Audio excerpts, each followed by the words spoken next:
everyone, welcome back to my channel. My name is Chris. So for today I have my first art haul of 2022. I went to Blick, Target, and my local art supply store, and I got a bunch of goodies that I've been wanting to get for a while, and then some goodies to do a future video for all of you. Now let me start with the items from Blick because that's where I went first.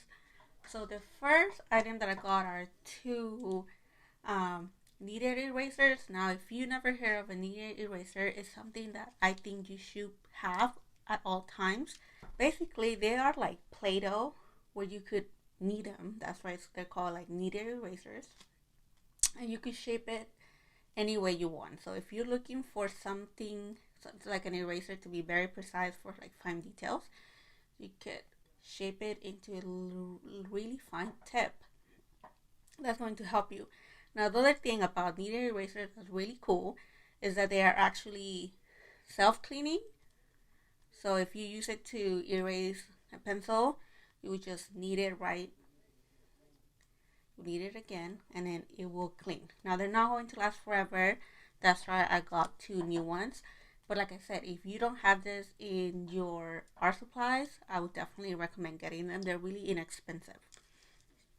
Next, I got a Holbein wash in navy blue, like this, and the pigments are PB29 and PG7. I have a collection of wash. I'm not really good at it, but I'm trying to get better. I wanted a deeper blue to create some mixes. I really like to mix my art supplies. I really like to mix my colors to see some of the varieties that I will get. And sometimes when you mix two colors, you might get some very like beautiful results. So that's why I really like to mix. So that's why I got this one. And then I got this hand glazed porcelain palette. I like to use porcelain plates or ceramic plates because they're really easy to clean, and they will always stay white no matter what. Sometimes with plastic palettes, with certain pigments, especially like reds and like more saturated pigments, it will stain. So it's kind of hard for you to see the. Oh my God, my cat. So it's really hard for you to see your mixes when you are using a stained palette. I do like buying. I do like going to the dollar store to buy just ceramic dishes, like this. Something like this, where like I said, you put your colors here. When you're done, you wash it, and then it's like brand new. But from time to time, I do like to have a dedicated space for me to put my colors, and that's where I got this one.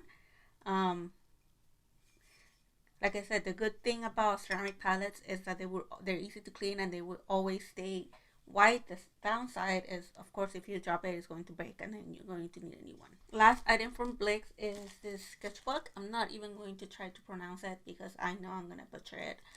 But I've been trying to get into alcohol markers, and I do have a Strathmore pad that is specifically for markers, but I don't like pads because the paper just comes off, and then I need to find a place to store it. I like to have my sketches in a dedicated space in order for me to always look at them. Otherwise, I'm going to lose them.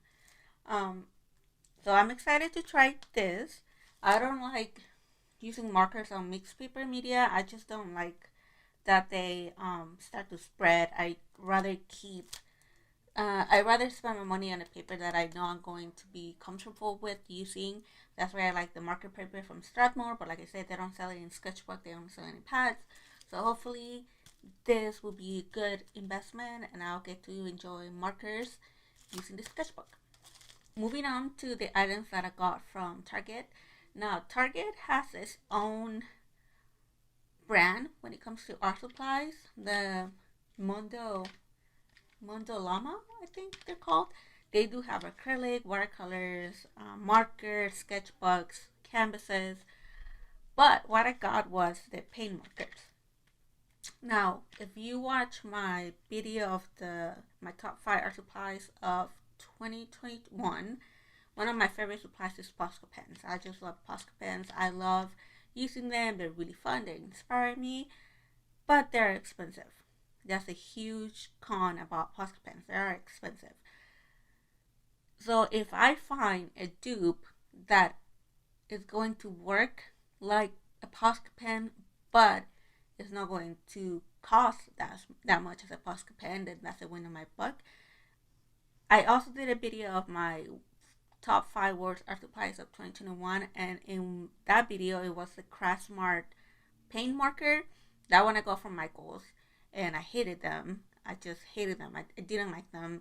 I didn't like the tip. It was like I felt like it was going to fall apart super fast, and I just didn't want to even bother them using them again. So I'm hoping that this one will be a little bit better. It was 4 markers for $5. So that's not a bad deal, in my opinion. The other items that I got from Target were some organization supplies. When you walk into Target, they always have like that dollar section. That is not really a dollar. They go from 1 to 5, I believe. And they have seasonal items. So I found this, guys, for $1 each. And I really like, I was looking for something like this to put my markers. And then this just to put some pencils.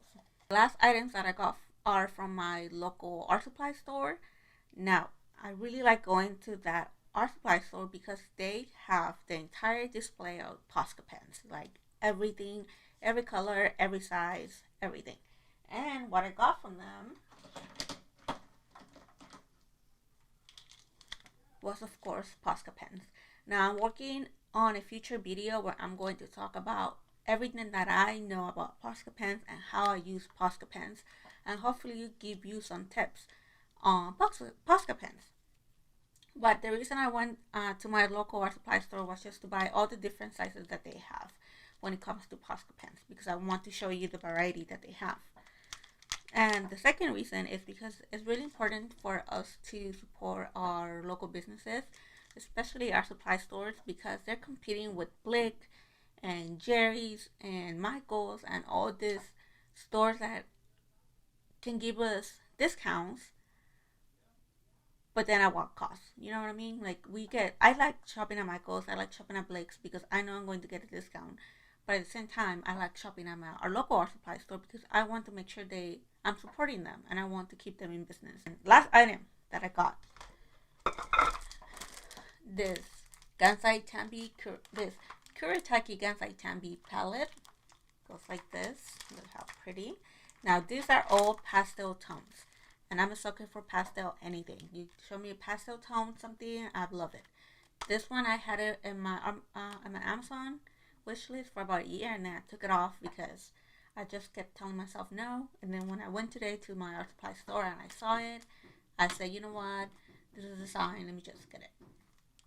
Now, if you search through YouTube, you're going to find a lot of videos about the Gansai Tambi watercolors. Okay, now the only thing you need to know is that they are not like your traditional Western watercolors. They're not like Daniel Smith. They're not like Winsor & Newton. They're not like what's the other brand? Lucille. They're not like Daniel Smith, Winsor & Newton. They're not like Sennelier and all those brands, right? They're not like that. They are traditional Japanese watercolors, so they're going to behave a little bit different. That's not to say that you cannot use this palette to create some beautiful works. All I'm saying is that you need to be aware that they are not going to be the same as Daniel Smith and Winsor & Newton. So that's all you need to know. Okay, I had the other palette that I got from Christmas 2 years ago, and I really like them. I'm really excited to try this palette, and hopefully I'm able to do some really nice artwork, or even do a video dedicated to doing artwork with this palette.